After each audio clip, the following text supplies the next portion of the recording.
Hey everybody, KMO here with another Tuesday live stream. Thanks to everybody who sent well wishes. I had some eye issues, had some emergency eye surgery.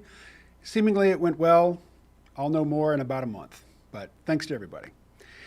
All right, well, I've got JG Michael, host of the Parallax Views podcast, on the line, and we're going to talk about Saagar Enjeti, the former co-host of Rising, the co-author of this book, The Populist Guide to 2020, which is hilarious because obviously it was not written in 2020 and they had no clue about the pandemic. So it's not a very representative depiction of the year 2020. But I have JG Michael here to talk about a recent conversation you had on your podcast with two guests, and you're all talking about Saagar Enjeti. So if you would, tell me about your guests. Who are they? What do they do? And what was the genesis of your conversation, and what were you hoping to achieve with it? So the guests in question were Robbie Martin, who does Media Roots Radio. He also has an electronic music act called Fluorescent Gray, has done a documentary on the history of the neoconservatives that got us involved in the Iraq War. That documentary is called A Very Heavy Agenda. A lot of people will know him as Abby Martin's brother. I see. Okay. I always joke with him about that, but they work together on a lot of things. And then the second guest is an up-and-comer within the world of libertarianism, actually. So a completely different world than Robbie Martin, because Robbie and Abby are both very much to the sort of left end of the spectrum. Connor Freeman is a member of Scott Horton's The Libertarian Institute, I believe. I know he works with Scott Horton, who's a longtime associate of antiwar.com, which, believe it or not, that's actually a longtime libertarian and sort of paleo-conservative website. A lot of people hear anti-war, they think, oh, it must be a left-wing website, but it's actually much more on the conservative, restrainist end of foreign policy. And Connor works with websites like antiwar.com and the aforementioned Libertarian Institute. The reason that I wanted to do that episode on Saagar, and I'm kind of iffy about it now because, as I kept saying in the episode, it's not like I have a personal issue with Saagar Enjeti or Crystal Ball or the show Breaking Points, which is basically the independent version of Rising, that they decided to do after leaving the Hill. It's not about that so much as there's just things Saagar has said that I disagree with, and associations he has had that I think color his perceptions and thinking. I think he's been socialized in a very particular way within the sort of foreign policy and political sort of milieu that he comes from. I mean, he's from the Hudson Institute, and also while he was in university was at the Institute for the Study of War. And both of those institutes are notoriously hawkish. And, having grown up during the War on Terror, I have a lot of issues with extremely aggressive foreign policy stances. So that was really the big concern for me when it came to Saagar Enjeti. I disagree with him on some of his takes with regards to China and a few other issues. I actually became interested in him, believe it or not, because he started talking about the UFO report that was coming out earlier in the month. And my response to that was, why is everyone pushing this, there's going to be UFO disclosure thing, and why does it all seem to go back to the Stars Academy, which was trying to do military contracting? That's the organization that was affiliated with the Blink-182 singer, Tom DeLonge. But everyone would always talk about, they're trying to get the truth out about UFOs. Meanwhile, they're doing military contracting. And I felt like Saagar, without mentioning the Stars Academy, was pushing some of the talking points of that group. And, I'm very skeptical of the military-industrial complex. So those little things are what led me to do the episode. And in a way, I don't completely agree with especially Robbie Martin's take. Robbie Martin, I think, has the impression that Saagar is something of a neocon op, and characters like Tucker Carlson are a neoconservative op. I don't think it's an op. I think that makes it sound like all of this is planned out. But I do think that people like Saagar come from a very specific milieu, and they have a way of thinking because they go to the same schools, and they get the same sort of education when it comes to things like foreign policy. So Saagar's name is spelled with a double A, so Saagar. But Crystal says his name every day on their show, and she just pronounces it Saagar, and he's never corrected her. So that's what I take to be the correct pronunciation. Which of your guests called him Cigar? I do not remember, actually. Oh, that was very distracting. It was just a mistake on their part. Okay. I want to read just a very short paragraph from this book, because this paragraph encapsulates for me not just what I like about Saagar Enjeti, but what I liked about Rising in general when I first discovered it. So this book is co-written by the two of them, and certain sections were written by one or the other, and then certain sections were written by both. This section, which is just, it's one of Saagar's monologues, this was written by him. He writes, multinational corporations realized sometime in the mid-2010s that if they began to parrot and sponsor social justice seminars, that these critical race theorists would in turn not criticize them for shipping U.S. jobs overseas and perpetuating the class divide within our society. In effect, they purchased leftist insurance through their woke capitalism. And yeah, I think that's a very succinct description of something that is of great concern to me. It's one of the messages when I first detected it in Rising, which made me start tuning in religiously. And I'll stop there. What comment do you have there, if any? Well, the thing is, my focus is usually on foreign policy, so I don't even know that I would disagree with Saagar on a lot of his other points. Mm-hmm. And that's one thing that worried me about doing that specific episode, because, like I said, it's not... I think we live in a culture that is increasingly tribal, not just in the red-blue tribal sense, but also the... oh, you criticize this person, you must be a hater. You must dislike everything they do. And I really don't. I don't really have any personal issue with Enjeti or Crystal Ball, and I think they do a lot of good work in addition to the times where I think maybe Saagar gets his framing wrong. And, it's not that they get everything wrong either. So I would be more than willing to read the book. I should probably pick it up and give it a read. So I think that to some extent, the places where Saagar and Crystal disagree with one another, that actually gives them additional credibility for the audience on the points where they agree. For example, from my perspective, Saagar's position on marijuana is nuts. It's nuts. I mean, it's straight out of the 1930s, demon weed with the roots in hell. And, Crystal is like biting her lip, trying not to laugh at him out loud, when he's expressing these views. And I think, greetings and salutations, says Patrick. Greetings to you, Patrick.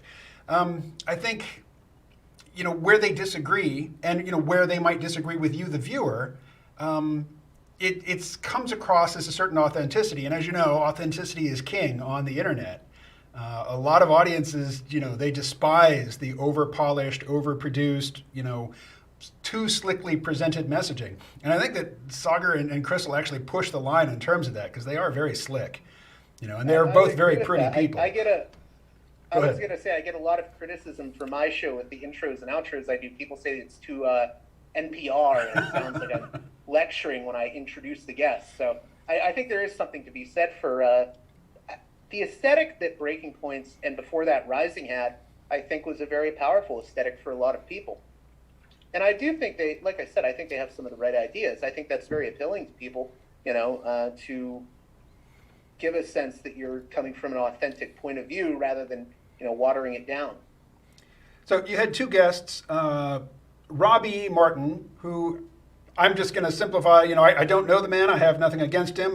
But he came across to me as a fairly, garden variety leftist in his criticisms.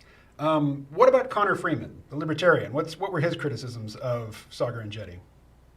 I think Connor's view is just that he's very, like I am, distrustful of people that come out of a think tank culture, especially when those think tanks are think tanks like the Hudson Institute or the Institute for the Study of War. There was actually, in a way, this conversation was spurred by an article that Alan McLeod wrote for mid-press news. I can pull it up really quickly here, and I think it's a very bombastic title, but it was called Saagar Enjeti, the pseudo-populist mainlighting neocon ideas into progressive politics. And I think that may go a little bit far, and it may be, I don't want to say that Enjeti is acting in bad faith, but I think what concerns people like me and Alan McLeod at Mid-Press and people like Connor, even though I have probably a little bit more of a moderate view on Enjeti, is that he has been associated with a lot of these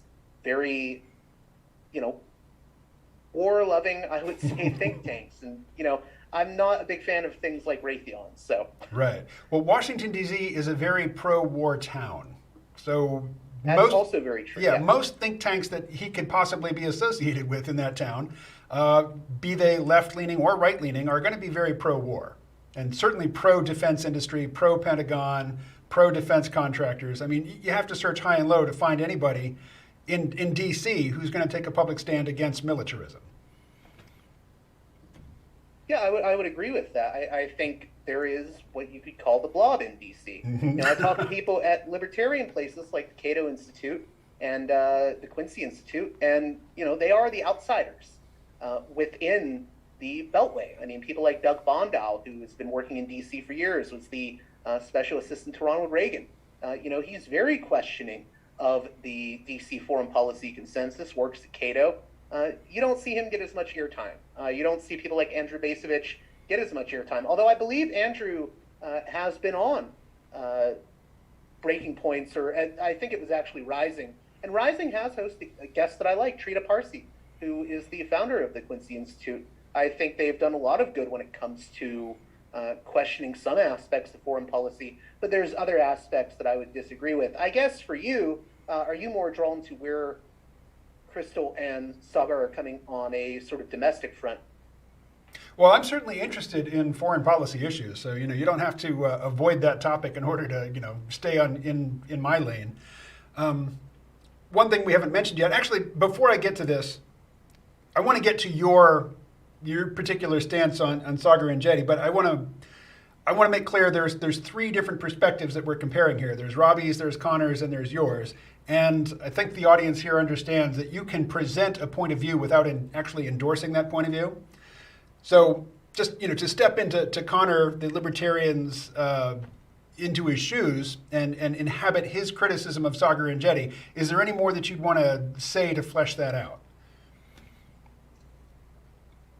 I guess I would say that if you really want to understand someone like Connor Freeman's perspective, or Scott Horton at the Libertarian Institute, and Scott's done great work as you and I both know. Mm-hmm. I think you have to look at someone like a thinker like Murray Rothbard, who sort of viewed the health of empire as being with a warlike foreign policy. So if you're against the empire, you have to be against the DC foreign policy blob, and that's how I would sum up Connor's view. I think Robbie Martin takes a more explicitly. Robbie, I think, views a lot of things from, and I don't want to misconstrue him, but maybe a more conspiratorial lens. Mm-hmm. That Saagar is a plant. Connor does too in some ways. What's that? That Saagar is a plant. That he has been groomed to play a role in the media by nefarious forces who have funded and sculpted him, in his rise. Because, when I watch the show, I often ask myself, how did this, articulate, good-looking, but very young person find himself in this position? And it wasn't, he didn't win the lottery. It wasn't, and it wasn't through sheer brilliance either, not to criticize him, but, he's probably not the smartest guy in most rooms, but he was cultivated. Yeah, well, it's interesting because I think Robbie's onto something in one sense, mm-hmm. but I don't think it's, I would never use the term op to describe something like Saagar Enjeti or some of the stuff that has come out with Tucker Carlson. Interestingly, I believe that Enjeti started out with Tucker Carlson through the Daily Caller. Mm-hmm. I don't think it's an op. I think that like I said, there's a certain form of socialization that goes on in DC, and I think that Saagar and Tucker Carlson and a few other figures come out of the same sort of milieu. So that's my stance. Whereas I think Robbie takes a more, this is an op by the neocons to corral a lot of people that are questioning war back into supporting, hawkish foreign policy, particularly when it comes to the Asia pivot towards China. All right. Well, this is the first mention of China, and I think this is probably your largest or larger concern in this conversation. So let me have you describe your own views and your own concerns, particularly with regard to China. So my issue with how we talk about China is that I don't think we know exactly what China's next move is. I don't know that China wants to play world police in the way that the U.S. has. I'm sure they don't. There's always a great power game going on, Mm-hmm. but I don't know what China's intentions are going forward. And I also think that whether we like China or not, and I'm not a person that thinks, China can't be criticized at all. And, there are some people that on the left who just will not criticize anything about China. Caitlin Johnstone. I'm not one of those people. I do worry, though, about the potential for conflict with China. And people will say, a World War III scenario would never happen, right? And I get where they're coming from on that.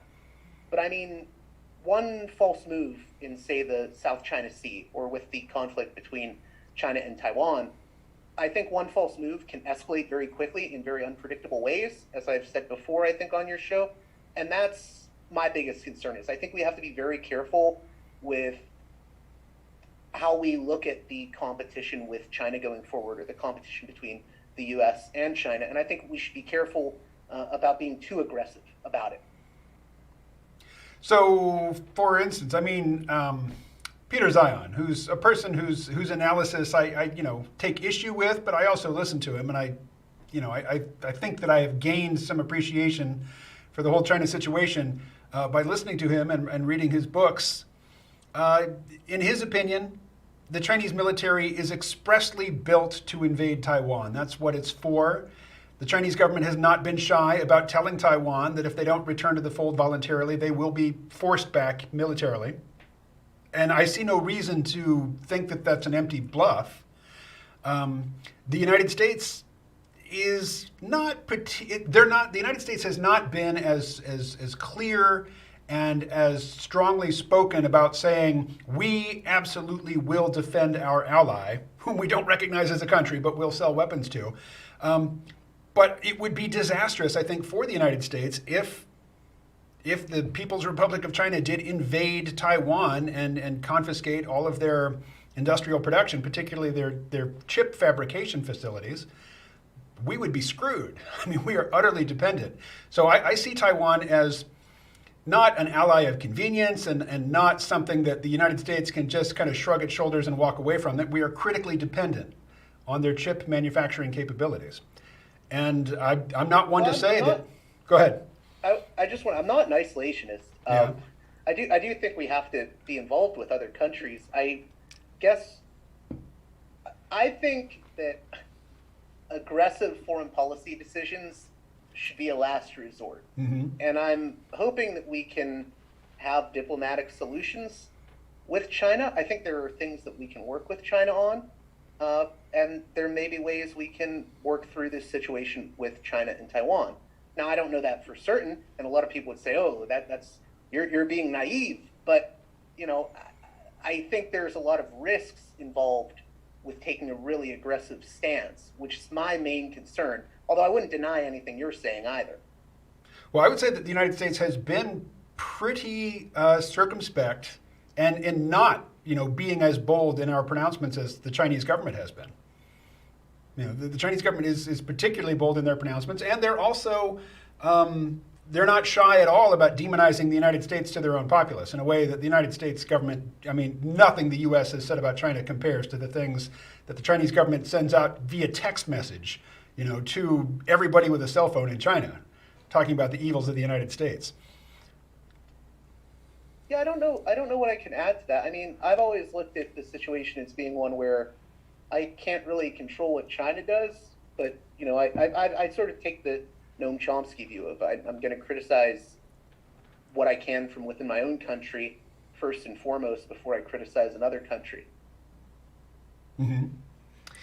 So we're on a couple different tracks here. I mean, there's the domestic track where we're talking about the very strong and I think intentionally inflamed cultural divides in the United States, and we're talking about the U.S. foreign policy and the U.S. in its role as you say, global policeman, or I would say guarantor of safe passage over the world's oceans for anybody who wants to trade with other countries. That's not a traditional imperial role. Traditionally, empires impose restrictions on the ability of their subject nations to trade with one another. They make all trade come through the empire to enrich the empire, where the United States does the opposite. The United States says anybody can trade with anybody, and we will take it upon ourselves to make sure that your ships get where they're going in safety. So, a very non-traditional imperial role there for the United States, which I think goes underappreciated. Enforcing the sort of rules-based international order, in other words.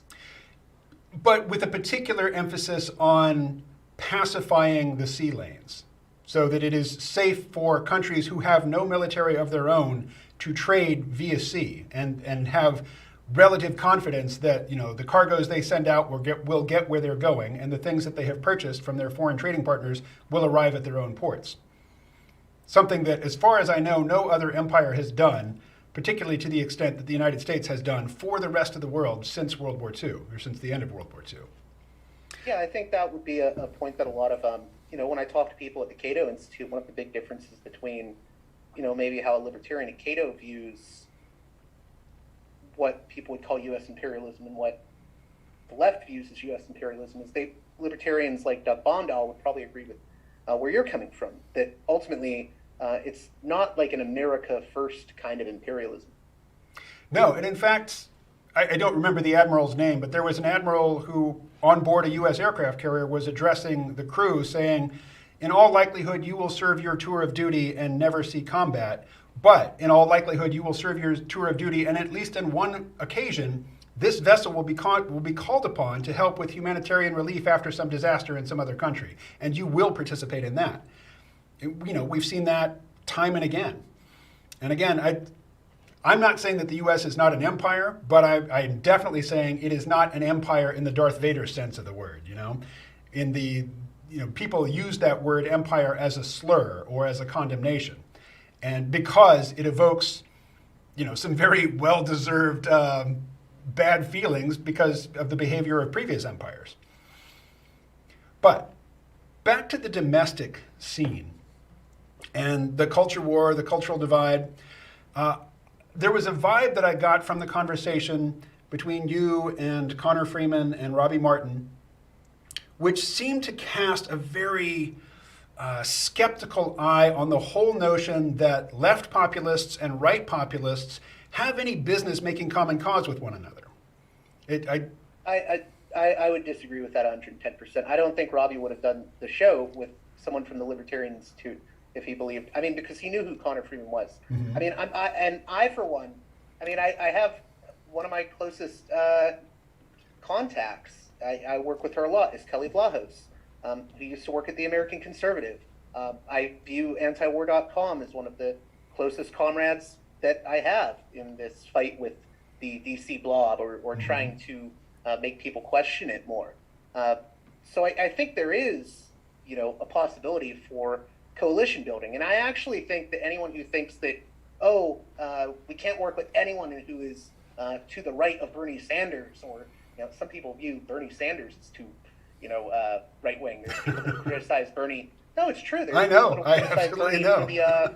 The F-35 fighter jets thing. And, I get that, but also politics is about building coalitions. Mm-hmm. And ultimately, we're going to have to work with a lot of people that we don't necessarily agree with on all things. I've talked to Kelly about this a lot. It's hard for her, too, at Quincy and the Responsible Statecraft magazine, because she's on the more conservative end, right? And trying to build a transpartisan coalition, by which we mean left, right, and also even libertarians, a sort of triangle of different forces there with different interests, getting everyone together and on board on issues that we agree with, that's much harder than people realize. So I would disagree. I don't think that anyone in that conversation was saying we can't have any of these coalitions, especially between red tribe and blue tribe. I think we still have much more in common than we do otherwise.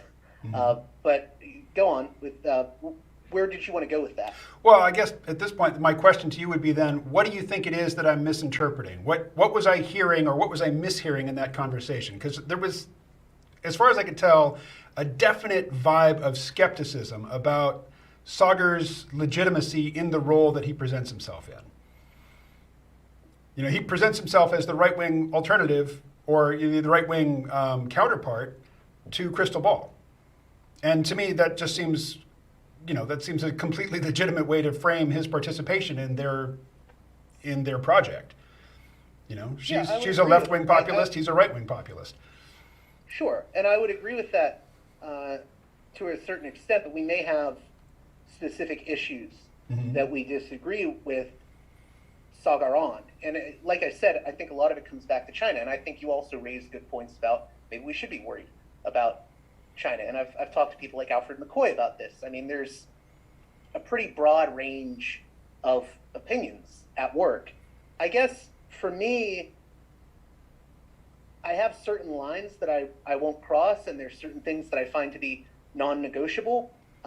The things that have worried me about Saagar are those associations with the ISW and the Hudson Institute, which I agree with you, it's hard to find think tanks that aren't hawkish in Washington, but I would say the Hudson Institute especially is particularly mm-hmm. hawkish. And I guess my concern is, I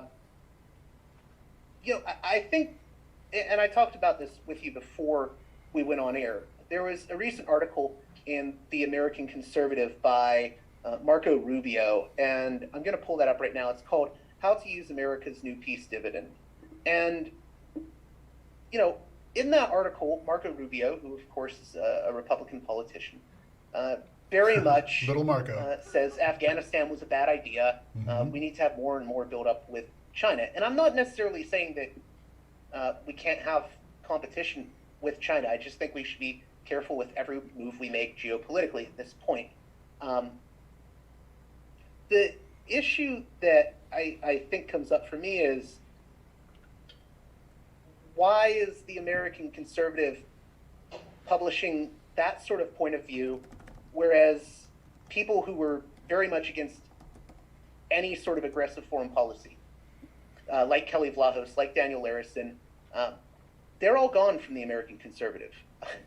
It seems like there's been a lot of shifts in the conservative movement as of late, and I do sort of agree with Robbie that I almost get the sense at times that there's an element of conservative America or right-wing populism that is willing to say we were wrong about the forever wars in the Middle East, but we need to have a more aggressive stance in this part of the world. And maybe that's a blind spot for me, because as you sort of said, maybe I have a blind spot when it comes to Asia. But, neocons from the Project for a New American Century were pushing for an Asia pivot eventually, even in the late 90s. So just with that track record in mind, I guess what concerns me is there an attempt to sort of corral elements or redirect elements that are more anti-war or questioning of U.S. foreign policy since the forever wars back into the sort of consensus view of U.S. foreign policy, but directed at another country or another target? I could go on, I could really get into the weeds on China, and I'm going to avoid that temptation. Toward the end of your conversation that we're discussing here, you mentioned that you expected to get some pushback from your audience accusing you of getting into a purity spiral. What is a purity spiral, and why would they think that? And what's your response? Okay, that's good, because I think purity spirals are essentially when you're saying, oh, they have to hit all these check marks, right? They have to check all the boxes. And if they don't check all the boxes, I won't work with them.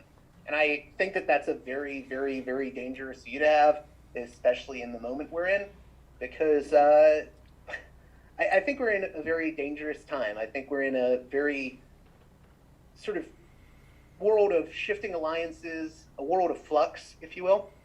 And I think a lot of things are changing, even on the U.S. foreign policy front. I mean, I was talking to Trita Parsi about his paper on Iran, the U.S., and Israel, and foreign policy in relation to those three nations. And I was asking him recently about some of the people that advised him on that paper, including Francis Fukuyama of the End of History fame, and also Zbigniew Brzezinski, the late Zbigniew Brzezinski of the Grand Chessboard.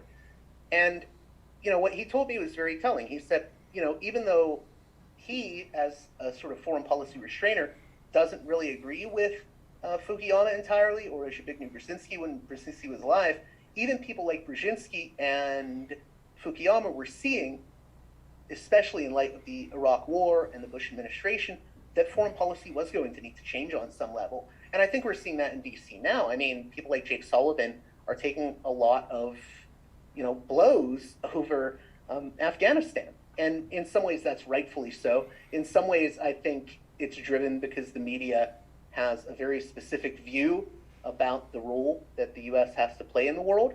And I think there's biases within the mainstream media, which is actually one of the good things about Breaking Points and Absolutely. Rising is Yep. they do push back on a lot of these mainstream media biases that, you know, oddly enough, no one in the mainstream media would call them biases. They would claim they're completely objective. But I think a lot of this is in flux, and a lot of people, even in the mainstream, are questioning these things. Sorry for rambling. Well, it's not a problem, but let me just ask you to maybe go back and you just dropped some names in passing, and I think maybe a lot of people won't be familiar with them. So you said Fukuyama. I think you're talking about Francis Fukuyama, the author of the book The End of History. Yes. Right, Yeah. and the end of history being, you know, Western-style, high-tech democracies, pretty much the end stage of, you know, civilizational development. And now that the Soviet Union has fallen, this is going to be, you know, the new world order. He didn't use that phrase, but, you know, I'm just trying to encapsulate the message there. Who else? Did you? His name is very difficult to Zbigniew pronounce. Brzezinski. Yes. How do you say his first name? So, Zbigniew. Zbigniew. Is how I've So always pronounced it. he was an advisor to what? Jimmy Carter, I think. Yes, and other Jimmy Carter, presidents. yeah. And he, in my mind anyway, is just synonymous with realpolitik. It's like he's the absolute non-idealist. You know, this is an I would agree international. with that. Yeah. Go ahead. I just wanted to add to that. Brzezinski is really interesting because Brzezinski is driven in a lot of ways by, I mean, he was Polish, so he had a lot of resentment towards Russia for various reasons throughout the 20th century, right? And Brzezinski and Fukuyama are both very interesting because I think they had shifting opinions over time. So I'll start with Francis Fukuyama real quick, if I could. Fukuyama, just a few years ago when Trump won, was saying, you know, we need a return of some type of something resembling a socialist movement, or at least a social democratic movement. And he said he was wrong about the end of history hypothesis. So I think that's what I was getting at when I was saying even a figure like Fukuyama has sort of questioned everything since the Iraq War. Now, Brzezinski's also very similar in that regard. Brzezinski, near the end of his life, and especially when he was working with the Obama administration, he was advocating for the Russian reset. I mean, in the final, you know, I think 6 months to a year, he was writing articles saying that, you know, we need to make friendly with Russia so that Russia doesn't end up with China. And I think that those figures having a lot of dissonance about their prior views and sort of changing their views over time is pretty significant. I think it shows that we are in a real state of flux with even how people at that elite level think about these things. I think there's more and more frictions occurring. Well, particularly with Fukuyama, I mean, it's glaringly obvious to anybody who's paying attention that history did not end in 1992. You know, the evolution continues, the struggles continue, and I think, I mean, I'm skeptical that there is any end state to civilization. You know, particularly a global civilization, but with rapidly advancing information technology, you're not going to have any sort of social or political stability. That the technological change is always going to upset the social and the political order. And Yeah, hey, I would agree with that. we haven't even mentioned the big happening yesterday. All the Facebook services went down for pretty much a whole day. Not just It was Facebook, like the but apocalypse for a lot of people. yeah, not just Facebook, but Instagram and WhatsApp. And I use WhatsApp every day, and it went down the day after a whistleblower left Facebook with tens of thousands of pages of internal documents, and she, came out on 60 Minutes.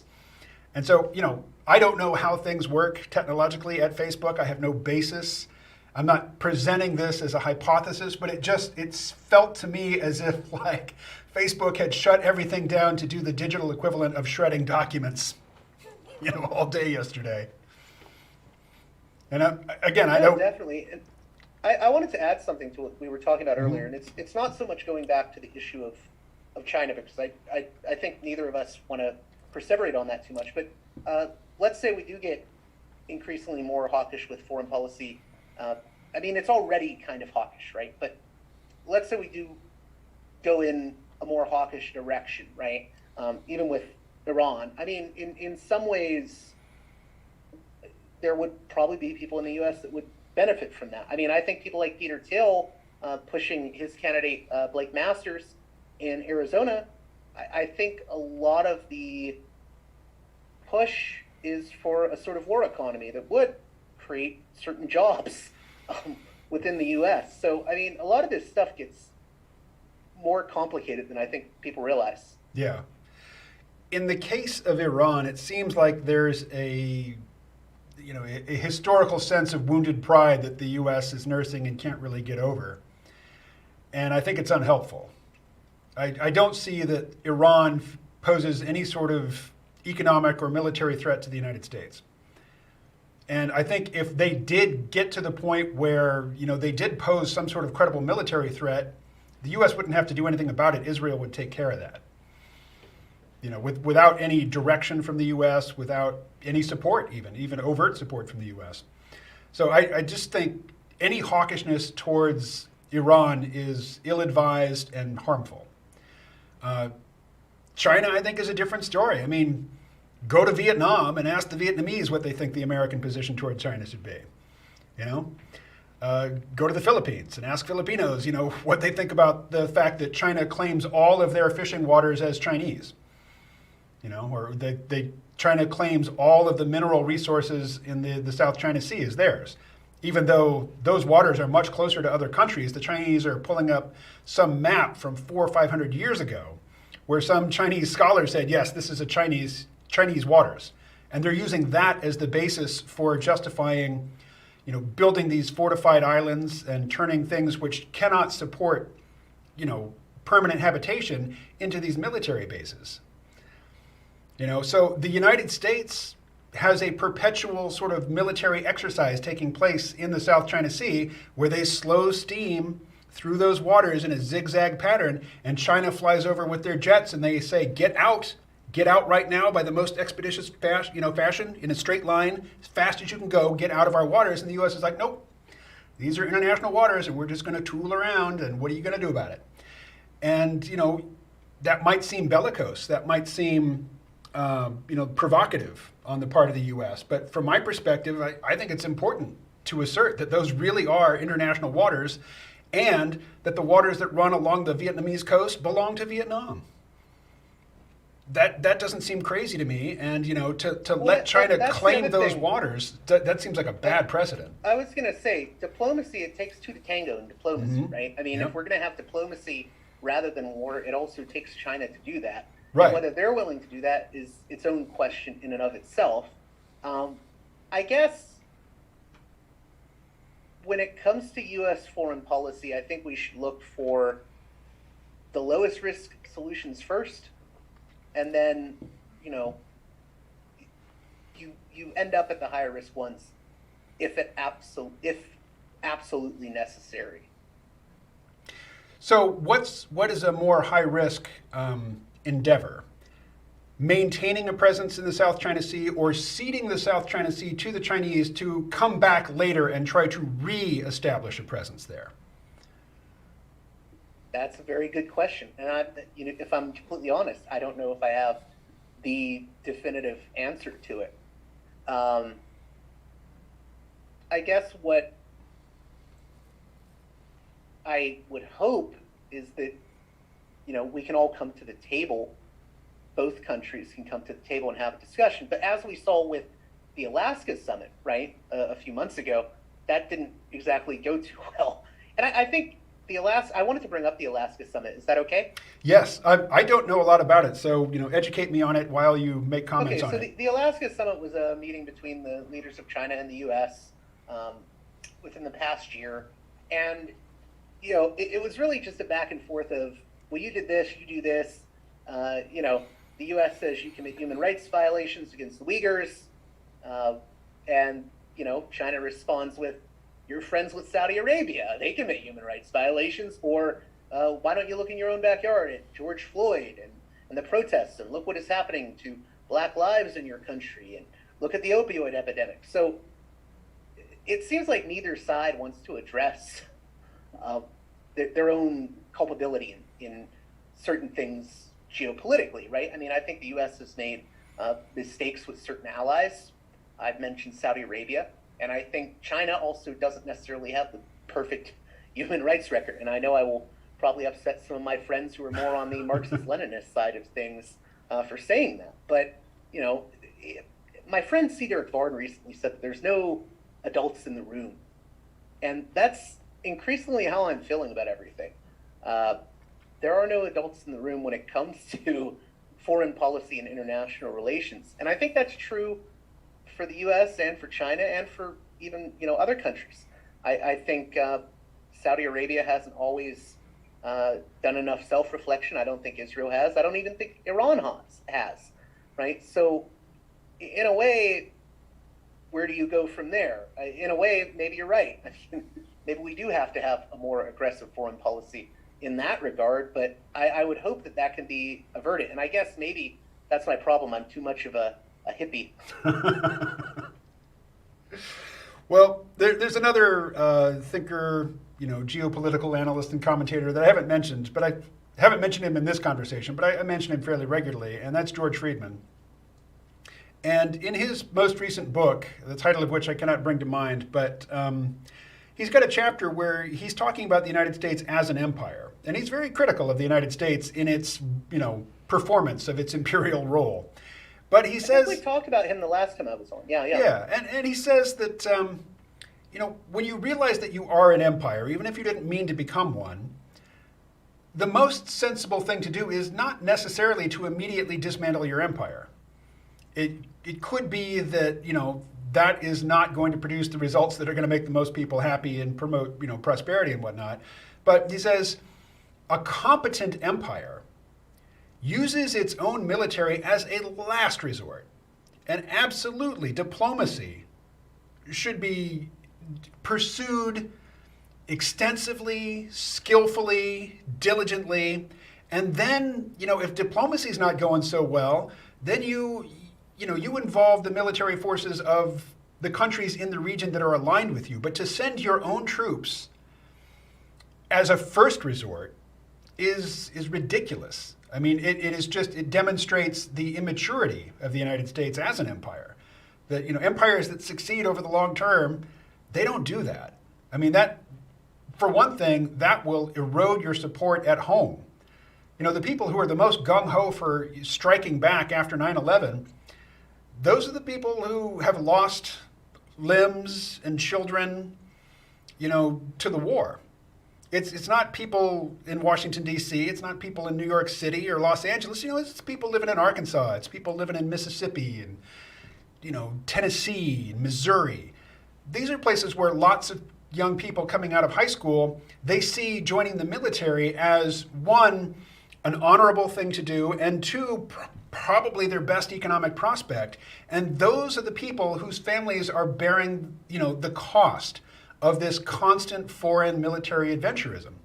So I think George Friedman... As I always like to tell people, I was just going to say, as I always like to tell people, Robert Kagan always says, you dumb plebs need to support the wars we like in Washington, but it's never his kids that fight it. Exactly. And I mean, that's another point I wanted to raise since we were talking about foreign policy with regards to the Asia pivot.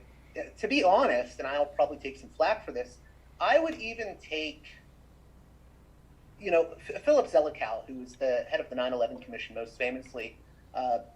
He's part of the Council on Foreign Relations. He recently co-authored a piece, and I'm blanking on the title of it right now, but if you type in Zelikow, NPR, Taiwan, China, they have a whole paper at the CFR written by Philip Zelikow and his co-author on the situation with China and Taiwan. And he wants to avoid war, but he also doesn't want to completely give China a free pass on everything either. And Brzezinski, in an odd way, I think Zbigniew Brzezinski, since I mentioned him earlier, and I will also get flack for this, I think Brzezinski was much smarter than a lot of the neocons that gave us the wars in Iraq and Afghanistan. And I think Brzezinski was interested in containing China, but he was also very wary of getting into new conflicts at this current point in time. And for me, I would even take people that sort of have that moderate position of, well, we do need to have a certain level of assertiveness with China, but we also need to be very careful not to trip any wires.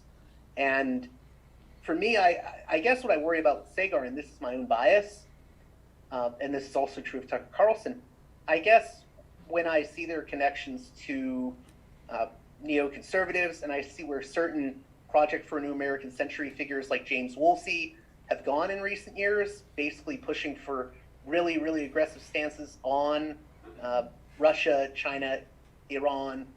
That's where I get worried, because I'm not sure chest pounding will solve the problems. I think we can take an assertive stance, though. That would be, better than a really aggressive stance.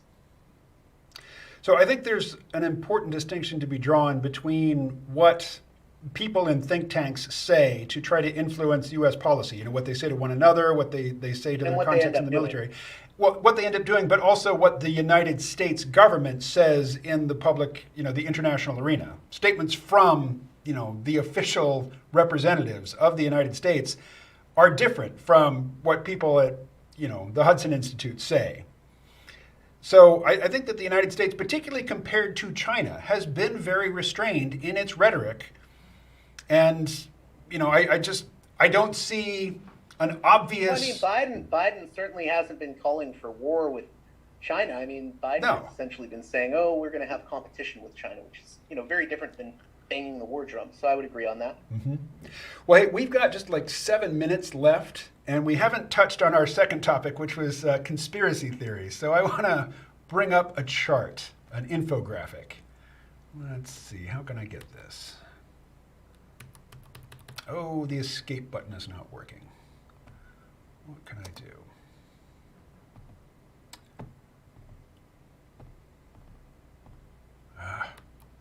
Shoot. I'm having a technical issue here. Is this the infographic called the conspiracy chart and detachment from reality? Yes, right? Yes, and it's an inverted pyramid. Here, let me give you permission to share your screen, and you can bring it up on screen. How about that? Okay, you're going to have to... What will I do with that? Hover your mouse near the bottom of the screen, and you should see a green button that says Share Screen.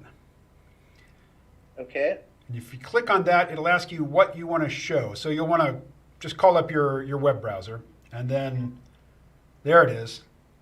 All right.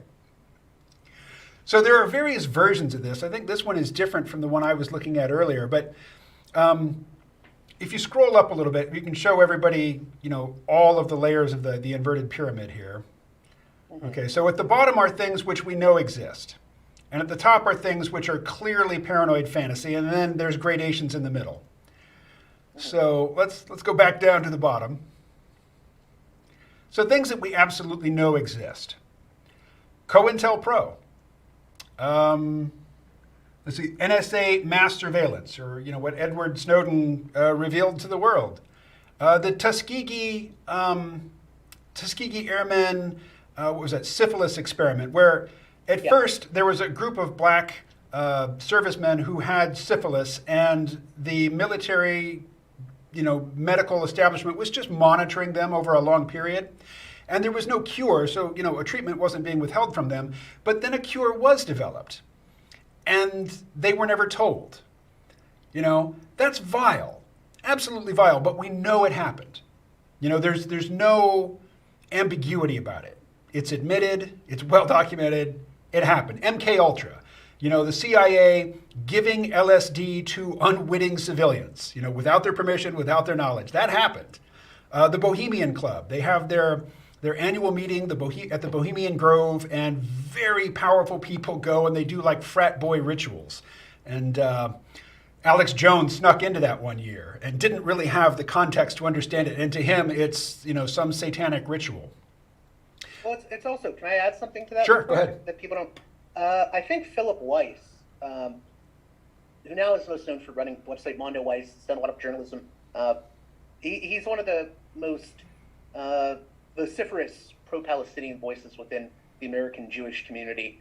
But before that, I think he actually infiltrated Bohemian Grove, and this is long before Alex Jones. There's actually been other people too.